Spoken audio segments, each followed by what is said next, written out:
자, 문제 31번입니다. 다음 비용 계정 과목으로 분류가 다른 것입니다. 비용 계정 과목으로 분류가 다른 것. 그러니까 이 뜻은 뭐냐면은 세 개는 같은 거고요.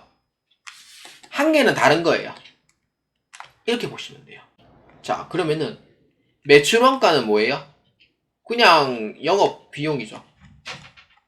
자, 소모품비, 운반비, 감가상각비는 뭐예요? 이거는 판매비 관리비죠. 그래서 같은 거는 3개, 다른 거 하나니까 다른 건 뭐예요? 정답은 1번이 정답이 됩니다. 그래서 이런 문제는 3개는 같은 걸 물어보고 1개는 다른 걸 물어봅니다. 자, 문제 32번입니다. 자, 다음 빈칸에 들어갈 계정 과목으로 올바른 것은 사실 이 문제 만들 때 그냥 순서를 이제 바꿔서 처리하려고 했는데 이게 물 논란이 될까봐 그냥 만들어 봤는데 뭐 답 아시죠? 뭐예요? 애누리, 환입, 할인 이렇게 되는 거죠. 그래서 이에 대한 정답 몇 번? 2번 아닙니다. 2번은 매입에 대한 요거는 순매입액에 대한 내용이고 순매출액은 매출을 시작해서 매출로 끝나야 돼요. 그래서 정답은 1번으로 체크해 주시면 됩니다. 자, 3번, 4번은 아무 관계가 없어요. 문제 33번입니다. 다음 문제에서 결산 시 올바른 분계는 무엇입니까? 입니다. 자, 문제 한번 봅시다. 회사의 회계 담당자 A는 2024년 7월 1일에 1000만원을 대여를 합니다. 2024년 7월 1일부터 25년 6월 말까지. 그러니까 기간이 몇 년이에요? 1년이잖아요. 그래서 1년이고 이자는 만기일에 1회 수령하기로 했습니다. 연 이자의 10%입니다. 그러면 7월 1일자에 대해서 문계를 물어보는 거예요. 그럼 뭘로 처리하면 돼요? 대여 있으니까 차변에 단기 대여금으로 처리하시면 돼요. 얼마? 1000만원. 그럼 대변에 뭐로 처리하면 돼요? 보통예금 처리하면 되죠. 7월 1일 당시에 이제 분계고요. 근데 이 문제에서는 지금 문제를 봤을 때 이거는 그 12월 31일자에 해당하는 분계를 이제 물어보는 거예요. 분계를. 자, 문제 보면 분계죠. 그러니까 다음 올바른 분계니까 12월 31일자 거를 물어보는 거죠. 자, 결산시라고 저희 언급을 했고요. 그러면은 12월 31일 됐어요. 1000만원에 해당하는 이자율이 몇 프로냐면 10%예요. 얼마나 100만원이 되는 거잖아요. 100만원 이자를 내가 줘야 되는 거예요. 근데 100만원 이자가 이게 얼마예요? 6개월치예요? 1년치예요? 1년치잖아요. 근데 우리는 기간이 이제 경과를 했을 때 이제 회계 기간은 1월 1일부터 12월 31일까지란 말이에요. 그러면은 7월 1일부터 12월 31일까지를 봤을 때 몇 개월이 경과된 거예요? 맞아요. 6개월이 경과된 거죠. 회계 기간은 무조건 1월 1일부터 12월 말까지예요. 12월 말이 넘는 그 기간은 수익이나 비용으로 보면 안 돼요. 그래서 12월 말까지를 끊어서 보시는 거예요. 결산분계할 때 이거를 이해 못해서 많이 틀립니다. 생각보다. 그래서 이거를 100만원에다가 나누기 12를 해줘요. 그러면은 한 달치 이자 금액이 나오는 거예요. 원래는 곱하기 6 나누기 12 부르잖아요. 근데 그렇게 얘기하니까 잘 이해 못하시는 분들이 몇몇 계세요. 그래서 이건 1년치 이자니까 이 1년치 이자를 12달치만큼 쪼개는 거예요. 얼마? 이 금액. 쪼개면 돼. 예, 돼요. 자, 그래서 몇 개월치 경과했어요? 6개월치 경과를 한 거죠. 자, 그럼 얼마? 나누기 6. 곱하기 6. 금액은 다 안 떨어져요. 얼마? 50만원이 되는 거죠. 떨어지네. 이렇게 되는 거죠. 그래서 이에 대한 이자를 받았어요? 못 받았어요? 이자 수령은? 안 됐죠? 언제 이자 수령 받아요? 2025년 6월 30일에 이자를 받는 걸로 되어 있잖아요. 그럼 이거는 뭐예요? 미수죠. 미수금이에요? 미수수익이에요? 미수수익을 처리해요. 근데 이자는 발생했으니 이자 수익으로 이게 처리해요. 금액은 얼마? 50만원이요. 그래서 이에 해당하는 정답 몇 번이에요? 원래 이제 차입금인 경우에는 답은 2번으로 처리하면 되는데 이건 차입금이 아닌 대여금에 대한 부분이기 때문에 정답은 4번으로 처리해 주시면 되겠습니다. 자, 문제 34번입니다. 자, 회사의 재무제표를 공시 확인할 수 있는 방법으로 옳지 않은 것은 입니다. 이 문제가 24년도 1회차에 유사한 문제로 나온 바가 있어요. 그래서 저도 이 문제를 한번 작성을 해봤습니다. 왜냐면은 감사법인에 해당하는 부분에서는 이제 DAIT라는 전자공시 시스템이라는 그 사이트가 있어요. 그런 부분에서 23년도 문제하고 22년도 문제에서 언급이 되어 있다는 거는 저도 알고 있는 내용이라 가지고 그래서 비슷한 문제를 만들었더니 원본에 보니까 있더라고요. 그래서 비슷하게 만들어 봤고요. 자, 1번 한번 봅시다. 상장회사의 재무제표는 전자공시 시스템에서 확인할 수 있다. 맞아요. DAIT 해가지고 보면 되고요. 검색해서 보세요 한번. 그 다음에 2번. 상장회사의 재무제표는 감사법인인 경우 전자공시 시스템에서 확인할 수 있다. 감사법인인 경우에는요, DAIT가 다 공시화되어 있어요. 그래서 비상장 회사라도 확인할 수 있는 거고요. 그래서 주식 투자할 때는 상장 회사들 이제 거기서 투자를 하잖아요. 비상장인 경우에는 감사법인인 경우에는 공시 목적이 있어요. 그래서 회계사가 공시를 해줘요. 그 다음에 전자공시 시스템은 재무제표가 첨부되어 있다. 맞아요. 이거 검색해 보시면 다 합니다. 그 다음에 정답은 4번입니다. 직전 연도 매출액이 400억 원. 그러니까 12개월 미만인 경우에는 12개월로 환산한 금액. 주식회사는 법적으로 회계감사를 받아 공시해야 한다. 이 400억 아닙니다. 400억 이상인 경우 아니고 500억 이상인 경우에 해당이 되는 걸로 알고 있어요. 그렇기 때문에 옳지 않은 거 몇 번이냐면은 4번으로 체크해 주시면 되겠습니다. 자, 문제 35번입니다. 회계 감사 의견 종류로 옳지 않은 거. 이거 틀리면 안 되죠. 회계 감사 의견은요, 적정 의견이 있습니다. 자, 너희들, 감사 받아보니까, 클린. 깨끗해. 그래. 이렇게 깨끗해. 좋네. 이렇게 적정 의견. 그 다음에 한정 의견은 약간 한두 개는 좀 보완이 필요한 거예요. 근데 회계사가 직접 보고 이렇게 해서 보완을 요청을 하긴 해요. 이것 좀 고쳐주세요. 해가지고 안 되는데요. 우리의 고유 권한이라 이거는 할 수 없는데요. 한정 의견 때릴 수밖에. 한정 의견 2번 때리면 상장 폐지입니다. 참고로. 예전에는 한정 의견 한 번으로 해가지고 상장 폐지 때렸거든요. 근데 제가 알기로는 한정 의견 2번이면 상장 폐지 때립니다. 그래서 상장 폐지 때리면은 거기서 알아서 해야지 뭐. 네, 그 다음에 부적정 의견. 부적정 의견은요, 회계 처리 개판을 처리한 거예요. 진짜로 회계 처리 개판으로.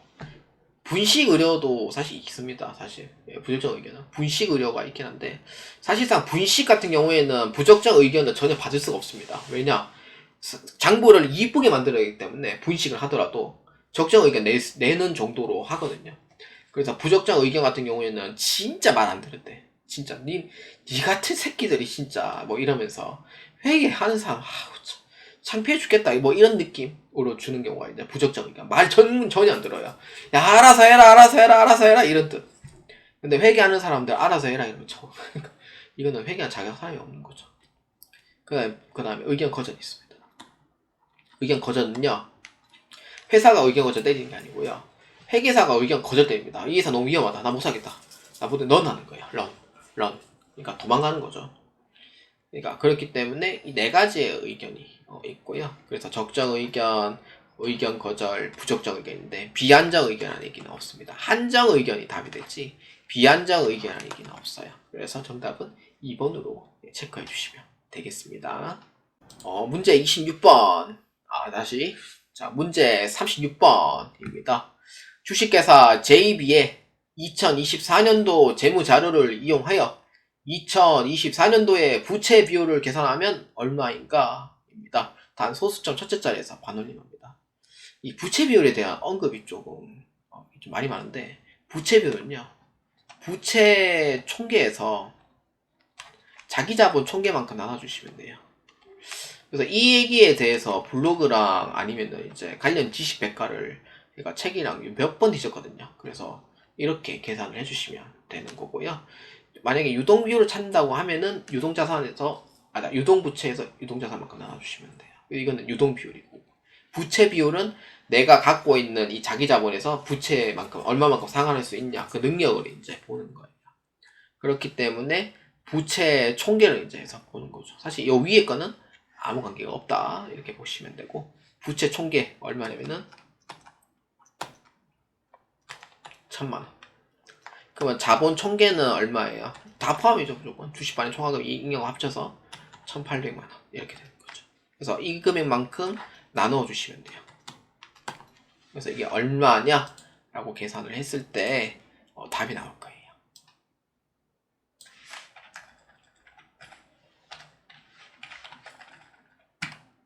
55.5%입니다. 자, 그럼 55.5 이렇게 돼 있죠. 그래서 이에 해당하는 정답 몇 번? 3번으로 체크해 주시면 되겠습니다. 문제 37번입니다. 이 문제는 뭐 충분히 나올 만한 문제이긴 하죠. 다음 재무 비율에 대한 설명으로 옳지 않은 것입니다. 1번 당좌 비율. 당좌 자산에서 부채 총계. 맞아요, 틀려요. 아닌데. 왜냐? 당좌 비율은요, 당좌 자산에서 유동 부채. 이만큼 나와주셔야 돼요. 이게 이제 당좌 비율이 나오는 거고요.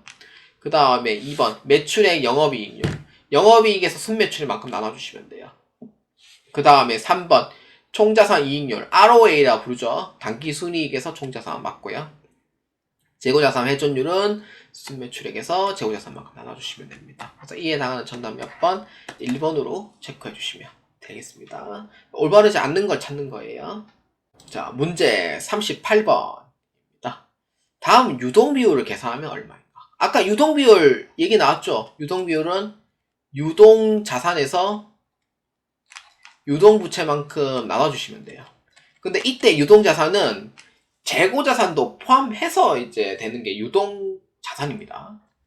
자, 그렇기 때문에 유동자산은 현금 및 현금성 자산, 상품, 제품, 선급금. 자, 그 다음에 유동부채는 외상매입금, 미지급금, 예수금. 이게 유동부채죠.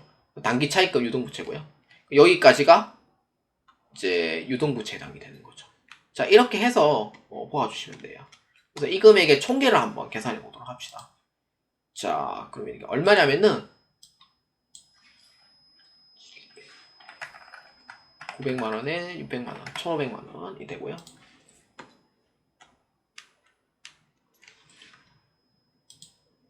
자, 그 다음에 900만원, 950만원, 80만원. 얼마냐면은 1030만원이 됩니다. 요게 4개 다 합쳐서 나온 금액이에요. 이게 합치면 얼마냐면은 2530만원이 돼요.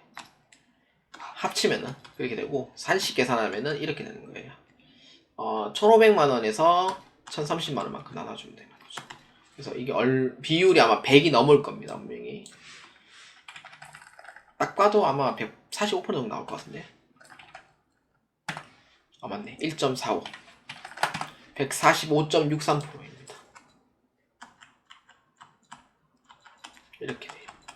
그래서 이에 해당하는 정답 몇 번이에요? 유동비율은 정답은 4번으로 체크해 주시면 돼요. 그래서 145%이다 라고 보아주시면 되겠습니다.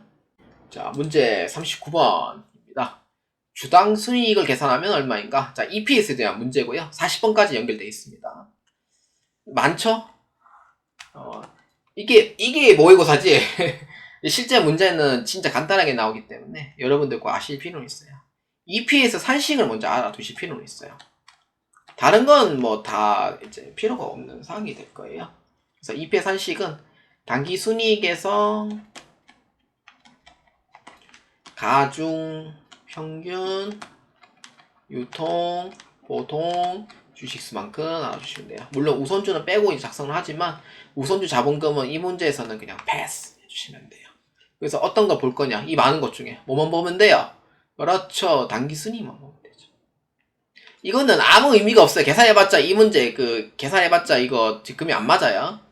막 적은 거기 때문에. 그래서 단기 순이익은 3천만 원이고 가중평균 유통 보통 주식수, 그러니까 보통주를 의미하죠. 3만 주. 그래서 하면은 단가가 얼마가 나와요?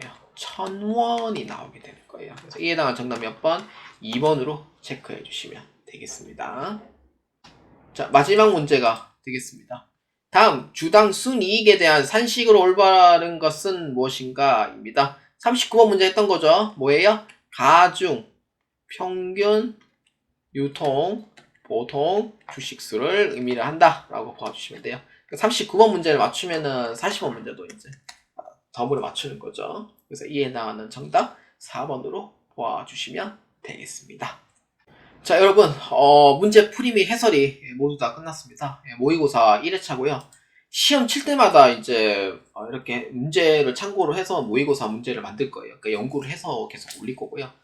회의관리 2급은 여러분들께서 이제 합격했다는 댓글을 많이 봐요. 그래서 많이 댓글 남겨주셨고, 그래서 그걸 모으진 않았는데, 여러분들께서 그래도 합격을 했다니 저는 항상 기분이 좋고, 항상 도움이 많이 돼서 항상 저는 기분이 좋습니다. 그래서 본 내용은 진짜 제가 만든 창작물이에요. 그래서 연구를 한 거고요.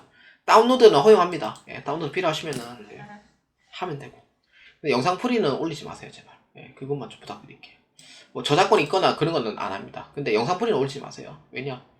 제가 이제 올린 거기 때문에, 제가 만들어서 올린 거기 때문에, 여러분들이 이제 어떤 분이 만들어서 이제 올린다 하면은 괜찮은데, 제 걸 만들어서 그냥 문제 변형을 해서 그냥 올리지는 마시고 부탁드리고요. 그래서 학원 내부로 이용하시는 거는 항상 저는 뭘 알아요. 그래서 그것만 좀, 선만 좀 지켜주시면은 항상 감사드리겠습니다. 자, 여러분들께서 많은 도움이 되셨으면 좋겠고요. 혹시나 다운로드 필요하신 분들은 메일 주소 보내주시면 돼요. 이거는 블로그로 올라오지 않습니다. 그래서 유튜브 자체에서만 올라올 거고요. 여러분들께서 도움되시고, 멤버십은 아마 대략 한 하반기경에 아마 시작을 할 것 같습니다. 그래서 많은 도움이 되시고, 그리고 2023년도 공개 문제는 아직 정확한 학당은 못 받았는데, 아마 올라온다는 얘기가 있고 올라오지 않는다는 얘기가 있는데, 제가 올려달라고 부탁을 했었어요. 왜냐하면 기출문제를 돈을 주고 사야 되는 그러한 현상이 생길 수도 있기 때문에, 그런 거기 때문에. 그래서 많은 분들이 준비를 하시고 꼭 합격했으면 좋겠고요. 시험 회차가 있을 때마다 이제 문제를 좀 이렇게 사진으로 찍어서 올려주셨으면 항상 좋겠어요. 그거를 이제 메일로 받아가지고 그 문제 해가지고 또 모의고사 만들고, 그걸 참고해서 또 만들고 그러고 싶거든요. 그렇기 때문에 많은 도움이 되셨으면 좋겠습니다. 자, 항상 감사합니다. 여러분들 꼭 합격하시고 회계관리 1급, 재원관리사까지 모두 합격하시길 바랍니다. 여러분들 보아주시면 진심으로 감사드립니다.